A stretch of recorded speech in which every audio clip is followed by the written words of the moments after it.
recording.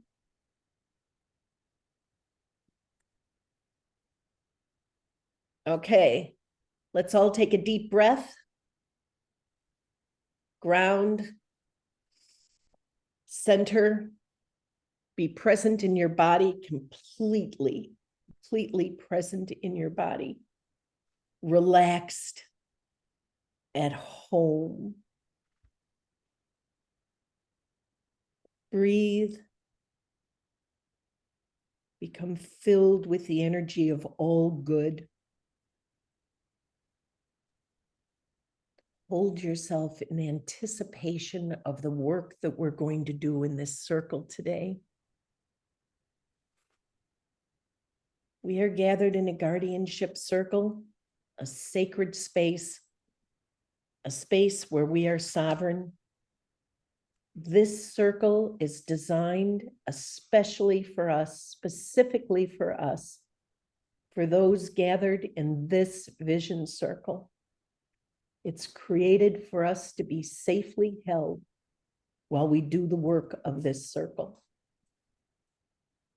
We move to the fifth world and call for the teams holding the special protections.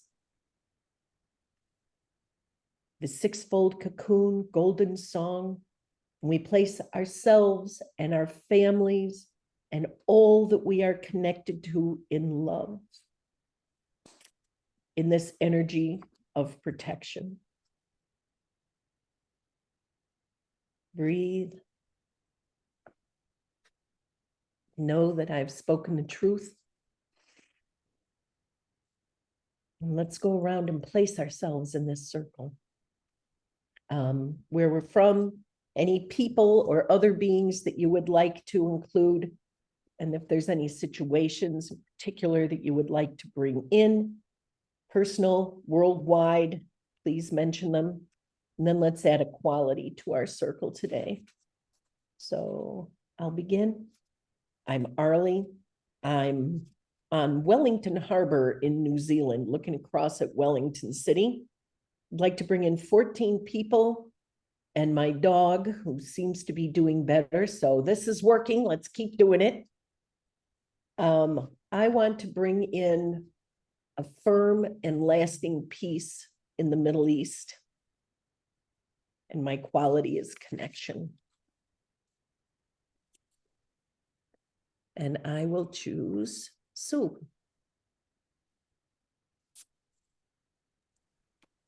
Thank you, Arleigh. I am Sue. I'm north of Seattle, Washington. One world situation, one personal situation. I see the number 27 people.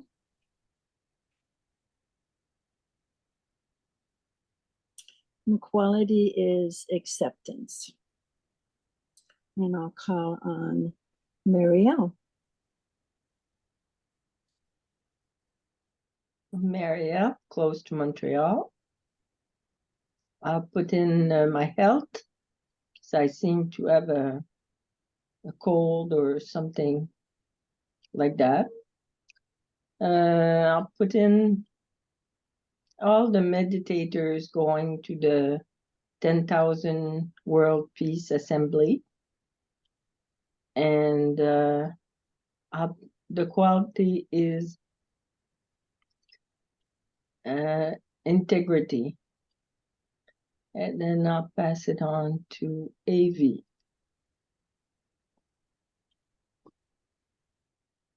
Evie is in Anacortes, and I'd like to bring in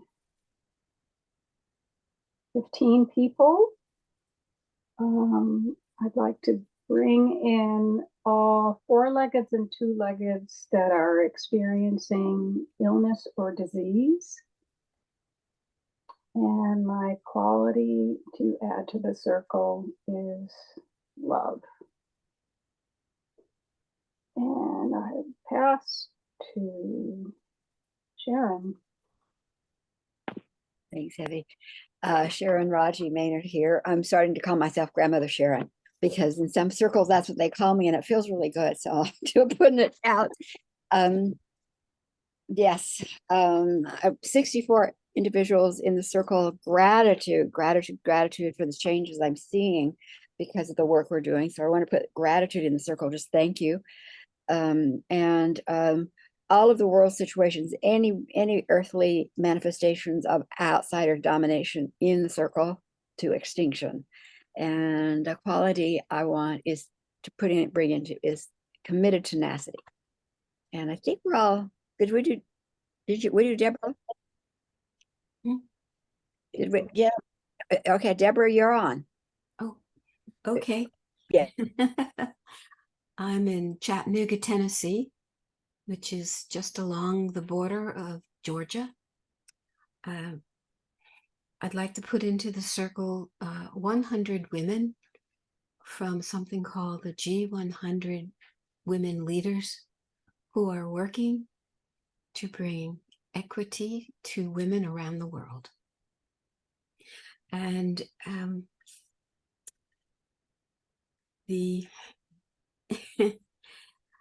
like also to give women who are struggling for that equity some peace of mind. And that's what quality I like to bring, peace of mind.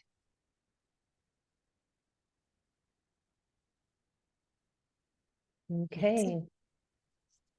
So the qualities that we have in this circle are connection, acceptance, integrity, love, gratitude, committed tenacity, and peace of mind.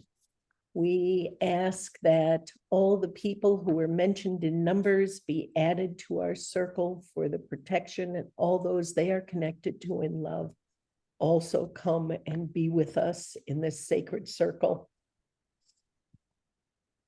And so what else is on our hearts and minds this morning?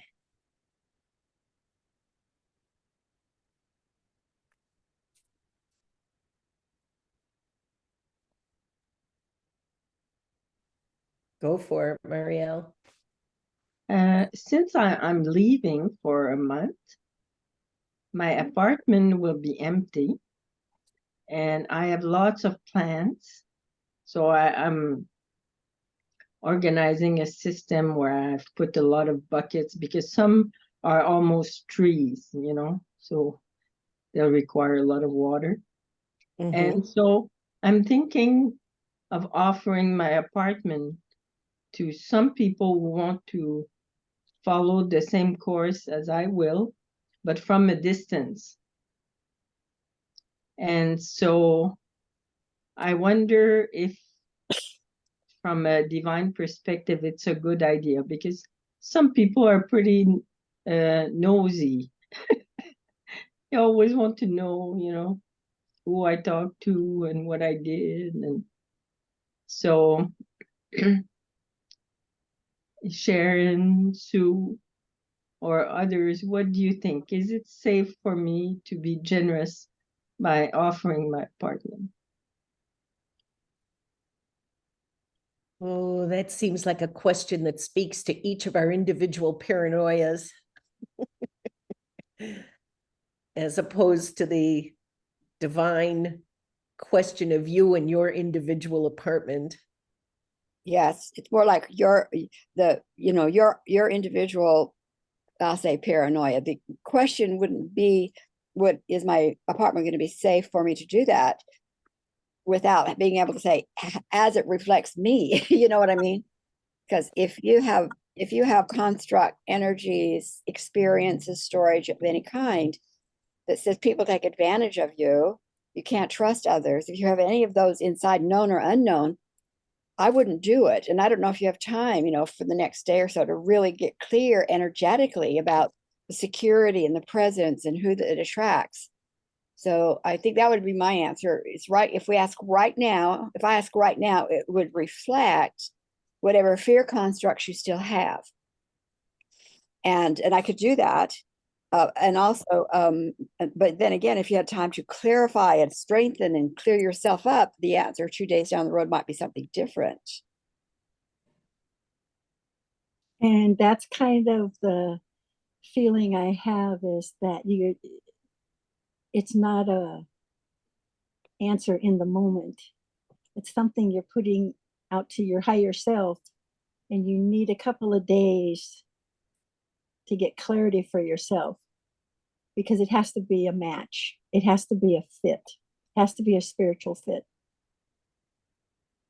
But when I go to bed and I put it out there to the universe, it can take 2 or 3 days, but I have clarity about what the step is I need to take, or the person is right or wrong, or the right person shows up. I love that. I love it when the right person shows up. You're entrusting your beingness in your apartment, and trusting someone to take care of your plants, which I consider family. And there are some people who do routinely house sit for others, but I would want to know a person very, very well, and feel that connection with him to offer that. And I hope you get the clarity you need.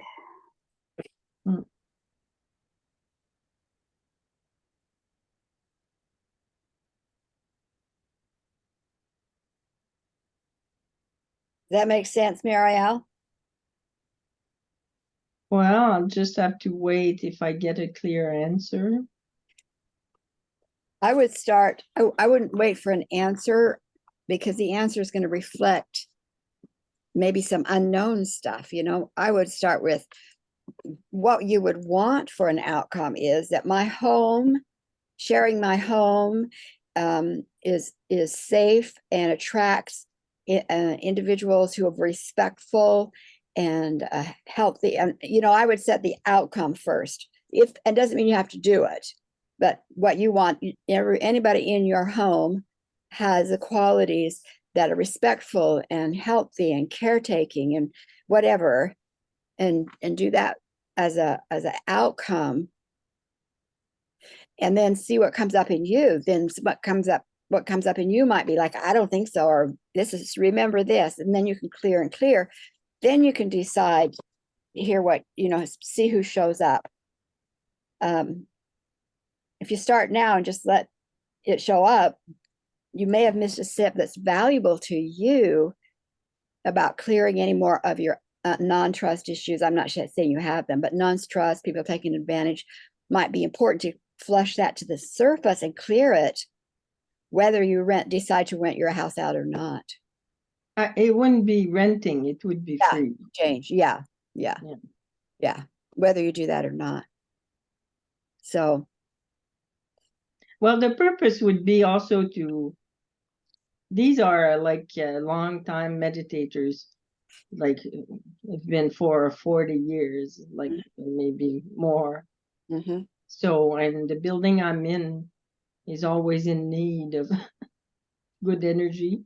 Mm-hmm. Yeah. So, and if they connected with the virtual meditation, and we're like, I don't know if we'll reach at 10,000, but if we're 9,000, that would be good. Yep. But the thing is, I know I've known them for a long time, and one of them is nosy. You always know. If I meet him, I said, oh, I went walking with a group and I saw some deer. He says, what group? Is it from this town? Is it, he always. Yeah. Well, I would also say that as a backup position, if you can't find peace and clarity within yourself, that you start looking at automatic waterers. On what? Automatic waterers for your plants. Oh, no, but I've got my system of buckets. Okay. I think they could survive. I just would like them to come and check. So that's not the main purpose. that as a backup, if you don't reach the point where you feel secure, that might be a choice. So, Hmm. okay. Anyone else? I would just say that, you know, given the fact that it sounds like maybe there are people you know that they'd be connecting in, but I would still take the step to say it's safe, things work well, etc. I'd still claim it and then see how safe and comfortable you feel with the people that you do know to invite them in. So you're not what I'm hearing from you're not just going to ask anybody. These might be people who are part of the meditating community anyway, and so there's some commonality there. So and that's a step forward for sure because you do know them. But so Yeah, I would I've just, known them for Yeah. like decades. I would just still claim the outcome. What would be the outcome for the house, the plants, and you in the situation? A month down the road, that my house has been da da da da, my plants are doing well, the relationship with the people involved has deepened. Claim the outcome, sit with it, and then see how you feel. And you'll be right. You'll be right. Okay. Okay, anyone else? Okay. What I wanted to talk about today was putting our skills to work in ways that perhaps we haven't thought of using them. We all have skills because we have all been coming to these circles. We all do our particular individual practices. We all know stuff. We all have done stuff. So I wanted to encourage an expansion of ideas about the ways we can use the stuff that we know. And the way that I thought I would go about this is the analogy of putting our skills to work when we're lost in the woods. So I'm not talking about a leisurely stroll through your local park where you find yourself disoriented and on a path that you haven't taken before. I'm talking about us hardy women out there in the woods on a multi-day hiking trip, and suddenly we realize that we've got, yeah, that's you and me, Evie, gotten off the path. And not metaphorically, I'm talking really, we did this. And we've gotten off the path. And what do you do now when you realize that you are well and truly lost? So by skills, I'm not necessarily talking about our tag healing skills, although those are certainly useful. There's nothing like a stroll through the woods while doing your reality statements. Pro tip, sit on the local fallen log to do your cook's hookup. I'm talking about other skills here.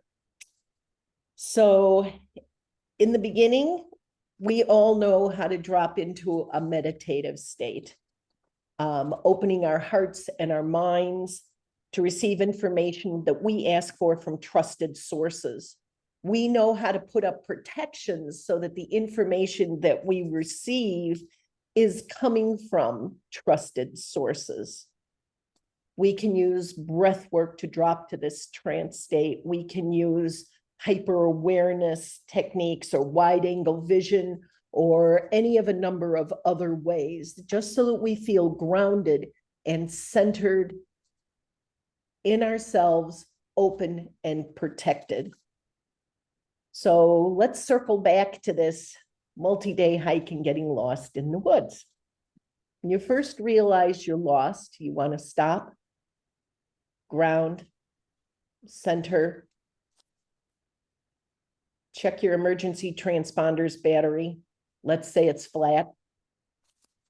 Take a deep breath, feel the earth beneath your feet, and know that you are well and truly loved.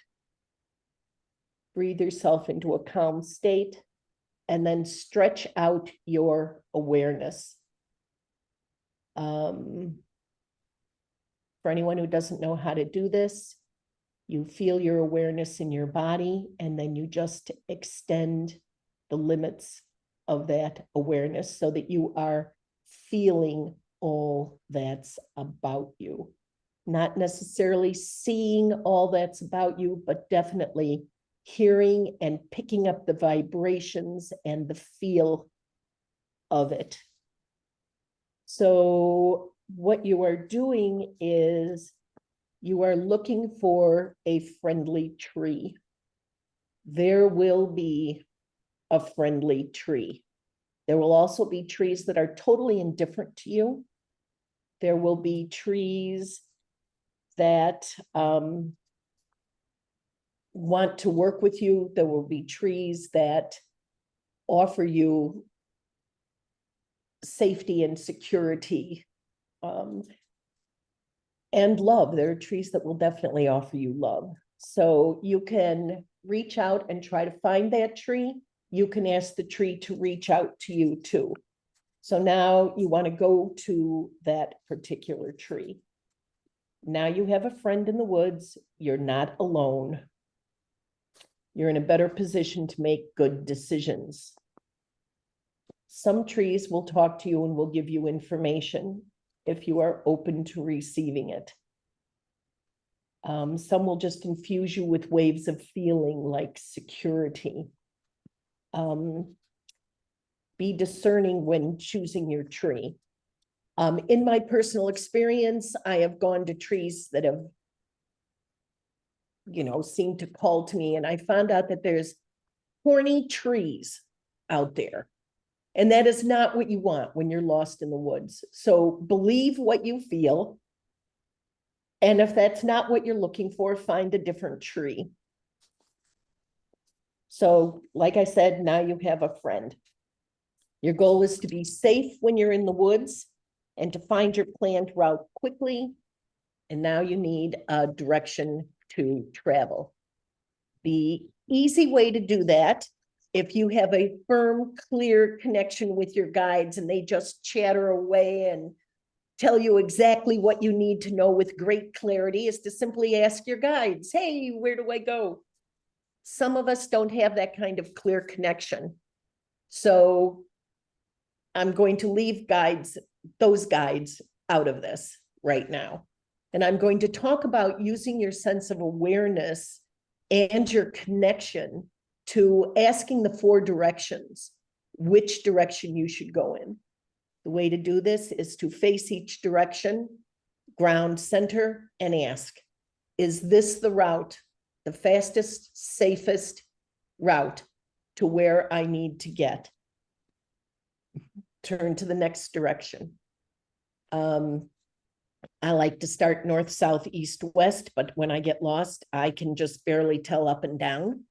So I go for whatever direction I happen to be facing. And if I don't get a firm yes, then I go to what would be northwest, southeast, and the in-between directions until I find a way that I need to go. When you feel the tug, start moving in that direction. Some people can gain direct knowledge by visualizing their enhanced awareness as having a physical form. And usually that physical form is human body shaped, just because that's easier for us as humans to see it that way rather than see a floating blob doing your bidding. You can send your awareness, say, up a tall tree, enhance it with your sense of vision, and have a look around and see what you can see. I can do this in a fuzzy sort of way. My workaround for that is to say to myself, if I was really good at doing this, what would I see? And I find that that brings me a great deal of clarity and makes what I am attempting to do so much easier and imbues it with much more of a sense of rightness. So there's that. This is not the same as out-of-body travel, by the way, where your astral body is attached to you through a golden cord. You yourself are sound asleep, possibly, and your astral body is out flicking around. This is a conscious and awareness sort of thing. So let's say you're still lost in the woods and you're found a direction and you're hiking in that direction and your arm brushes against a stinging nettle.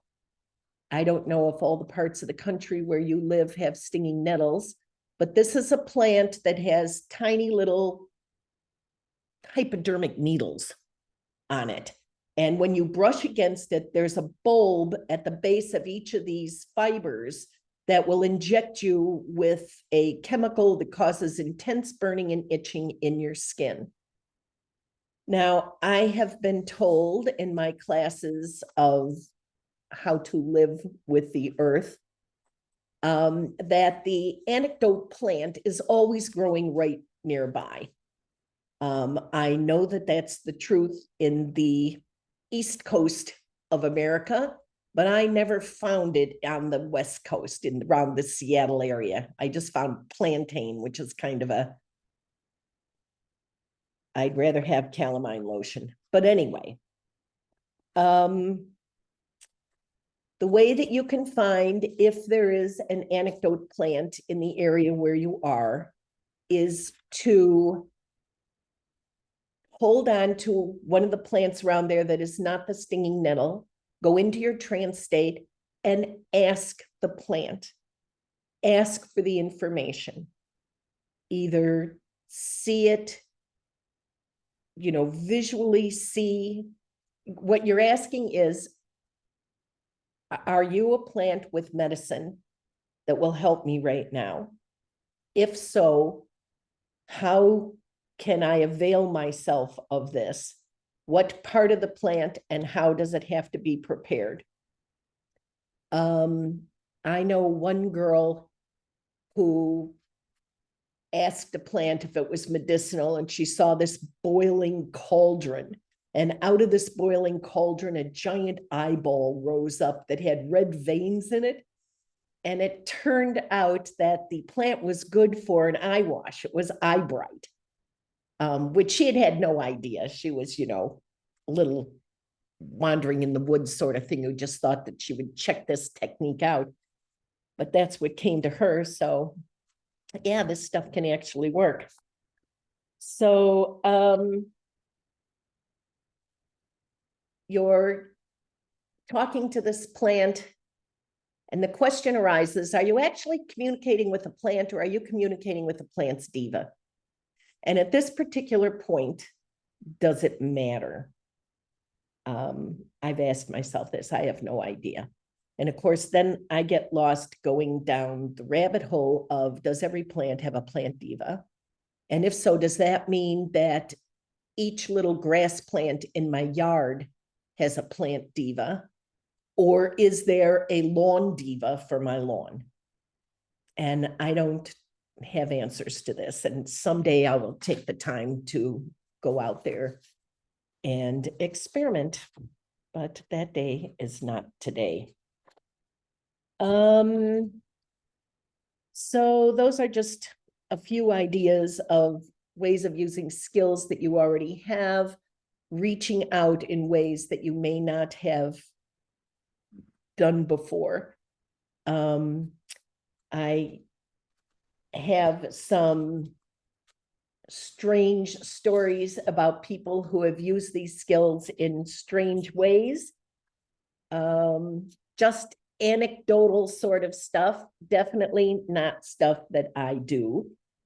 And I will leave us with this one story. Well, maybe two stories. First off, we are composed of atoms, and atoms have a whole bunch of space in them. And atoms make up molecules which have even more space in them, yet we perceive ourselves as being solid. It is said and has been demonstrated in various traditions that you can split out 50% of your molecules and make a whole nother you that looks and feels as solid as the you that is right here feels. Native American stories are rife with stories of shamans who do this, as is Judaism, as is some of the teachers that I have run into while learning Native American skills for living with the earth. One story that I was told was about this teacher out in the Pine Barrens of New Jersey who traveled to California to teach courses. And his wife calls him up and says, I just can't stand it anymore. I can't deal with our son. He's an adolescent. He won't listen to me, won't come home. You know, he's out all night long. Who knows what he's doing? I'm really concerned. I'm at my wit's end. And, you know, I have these other kids here and he's teaching them that they don't have to listen to me either. So dad listens, he's in California, she's in New Jersey. And the next day, taking care of the kids, son still isn't home. She goes to the father's office, the door's locked. Well, she didn't lock the door, door's never locked. She finds the key after a couple hours of looking, unlocks the door, and there's the son on the floor with a giant buffalo skull on his chest. And the kid looks at her and says, is he gone? Is he gone yet? And the kid tells her that dad was there last night, had a very serious chat with him that involved a little bit of grabbing him by the front of his shirt, put him down on the floor and put the skull on his chest and told him not to move until he can listen to his mother and behave. And the mother was like, the fuck? Dad is off in California. So that is one of the stories that I was told, and I have no reason to not believe it at this particular point. Plus, I like the story. I like the idea that we can split ourselves in two. So, yeah, so there's stories of trackers who have become so familiar with the animals that they're tracking. And again, this is an energy thing and a way of seeing that they no longer see individual animal tracks when they're tracking. They see silver lines and they just follow the silver lines. And that is also something that the Kalahari pygmies talk about, doing it that way, doing their tracking that way. I know a couple of people personally who do their tracking that way after years and years of studying tracking in animals. So why couldn't we extend our awareness and do that too? It's obviously out there and available to us. Let's see, there was one more strange and wonderful. Oh yeah, this is something that I have done.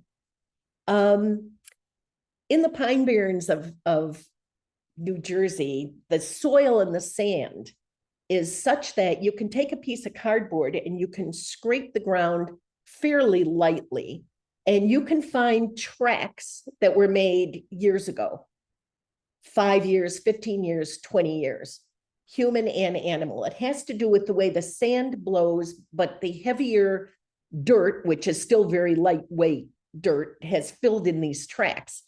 So we were out there and we were practicing, you know, finding tracks and putting our hands over the tracks and seeing, you know, what these animals were doing. And somebody scraped the ground and put his hand over a track. And he just kept saying, I'm seeing a living room. This can't be right. I'm seeing a living room. I'm seeing a living room. Well, one thing led to another, and it turned out that this was a trophy buck he was looking at. Somebody had shot the buck, mounted it. It was in a living room. He had described this living room. The couch is flowered and the chair is over there, whatever the hell. And he knew exactly what this mounted deer head was looking at. Now, I love stories like this. I don't even have to believe them to really and truly love them. But so that's what I wanted to talk about today, using our senses in ways that we hadn't thought to use them before, to do things that perhaps we hadn't thought to do before. But there are trailblazers who went before us who can do these things. And why should they not be our birthright too? So Thank you for listening. If there's any questions, I'll answer to the best of my ability.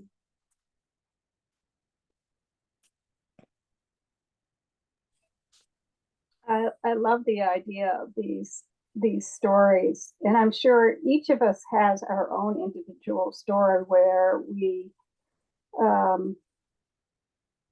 asked for something and we were surprised that we received.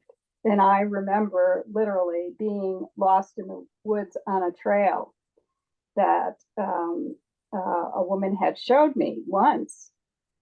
And my partner and I were out on the trail, and I was just getting further and further away. And I said, please have someone show up and tell us where we are and tell us how to get back on the trail.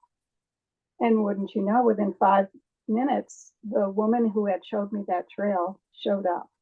And it was like, oh my gosh, thank you. It just. Oh, that's another thing I mentioned when you're out in the woods. Animals can come and help you, particularly crows. Crows can be very helpful. If you have ever done anything nice for a crow in California, that crow, the crow family somehow communicates, and crows will help you in other areas. Experience. Yeah. So. Have you experienced that with the? Yeah. Oh, yeah. Yeah. I had a. It was a hurt crow in the road, and all of the other crows were all around this crow, honking and upset and all of that. And I stopped, and really there was nothing that could be done for the crow. But at that time I was practicing taxidermy, and I could have taken that crow home, but I knew that I was being watched. And so I took that crow very carefully and, you know, put it under the trees. And I was really glad I did that, because I did have crows around my house for a while after that. Crows are visual, they recognize you.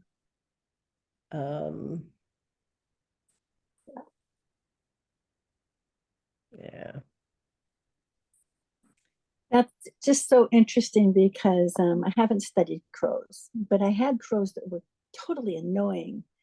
And I kept telling them to go away. And the more I told them to go away, the more that showed up and just were just so loud. Since then, I have learned that is not a good idea to get angry at the crows and wish them to go away. So I have changed my attitude about crows because they are incredibly intelligent, the crow family. And I get the feeling that they communicate with, for miles, the crow family. It is a communication system that is far and wide. And so once I got that feeling, it's like, I have no intention of ever offending another crow. Yeah. Crows are just so amazing. I used to work to get out the vote on Mercer Island in Seattle. And I used to have to sit down by an expressway entrance holding up a vote sign, not who to vote for, what party or anything, just today's the day you vote, get out and vote. And I'd be there early in the morning to get the first commuters, and the crows would all be flying that way. And I would come back in the evening and thousands of crows would be flying that way. And that was when I learned that crows somehow make up these meeting places. They have trees and special places that they meet when it's not breeding season. And hundreds of crows will somehow know where this place is that they are supposed to be meeting in their crow communities. Well, you were talking, I was having flashbacks. I haven't been lost, not actually lost in the forest. I have, my mind drifted, and then I came to a choice which direction to go. And I wasn't lost as much as, oh my gosh, I have not paid attention. I have not paid attention, and I don't remember which cross I'm at. But years ago, I was sitting outside with a friend of mine, and all of a sudden, the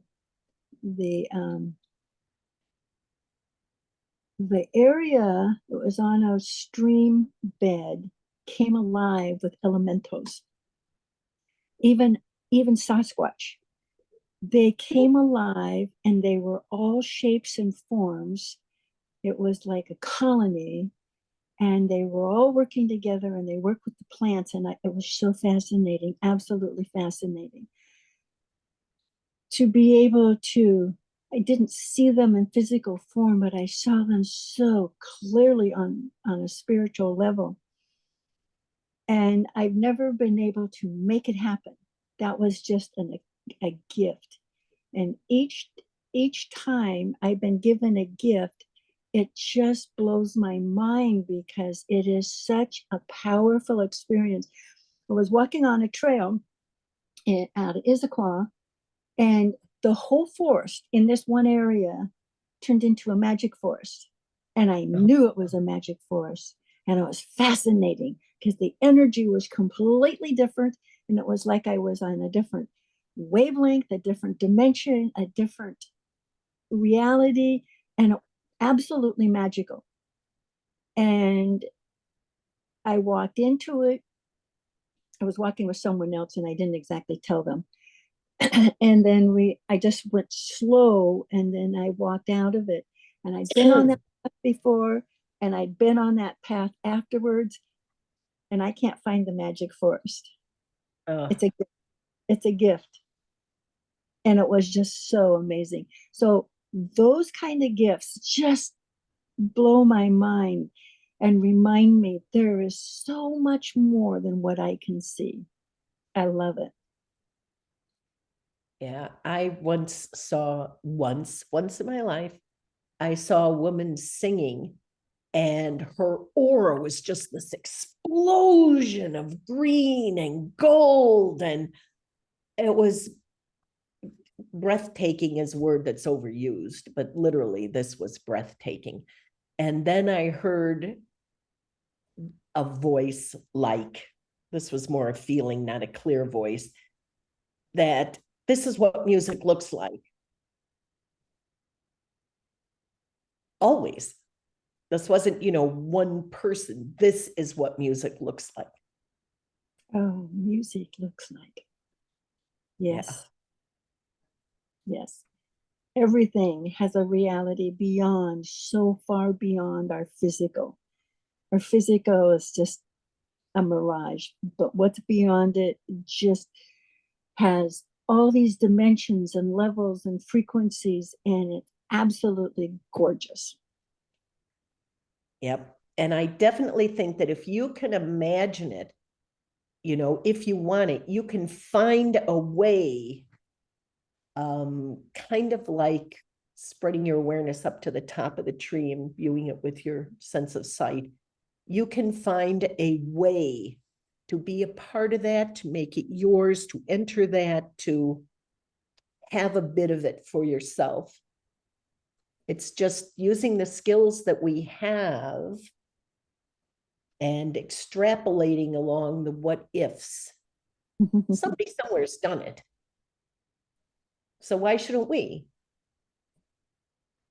She said, hopefully, she who does not see silver lines of animals, even though I have spent dirt time tracking. I can tell you if it's male or female, big or little, and if it has to pee, but I can't tell you where it's going on a silver line.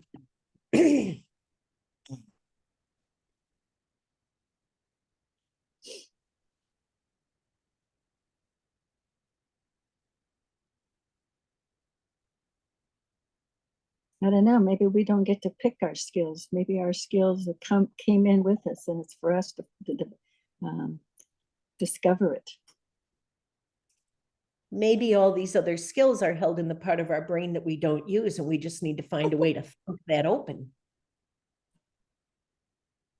Yeah, I think we all come in with primary skills, basic skills to do our basic work.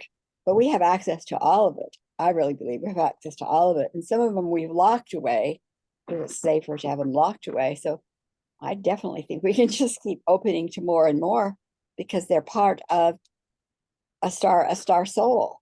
And if one has it, we all have it. But I think we come in with maybe one or two that are primary, and those developed, we're doing good. And then we can add more, is my belief. So are you saying that the rest of this might be the gifts that are in the baskets that the women agreed to hide? Yeah, exactly. Yeah.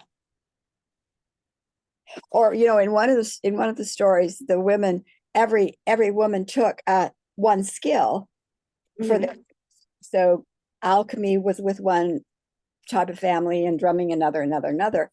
And so to be safe, the only time we could bring them back, and so you have access to all of them, was when we had returned the Sophia authority to keep ourselves, we could be as big and light as we want to and still be safe.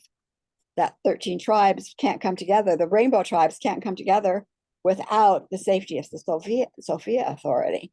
So yeah, a little of both. Hmm.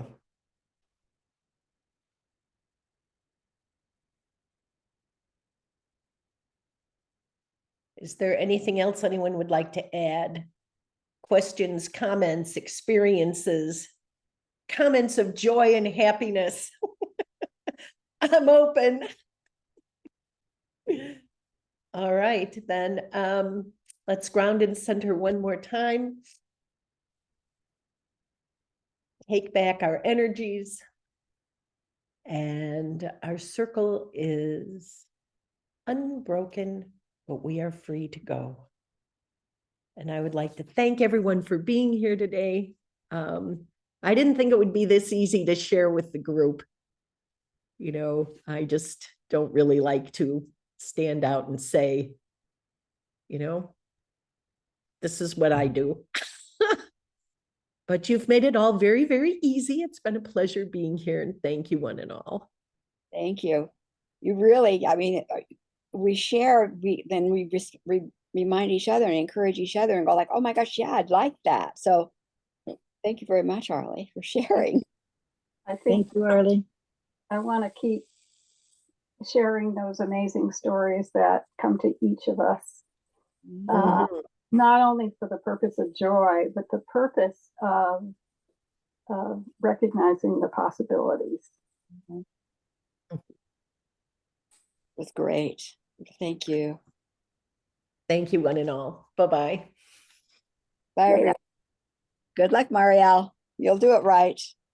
Yeah, definitely. And safely. Yes, for sure.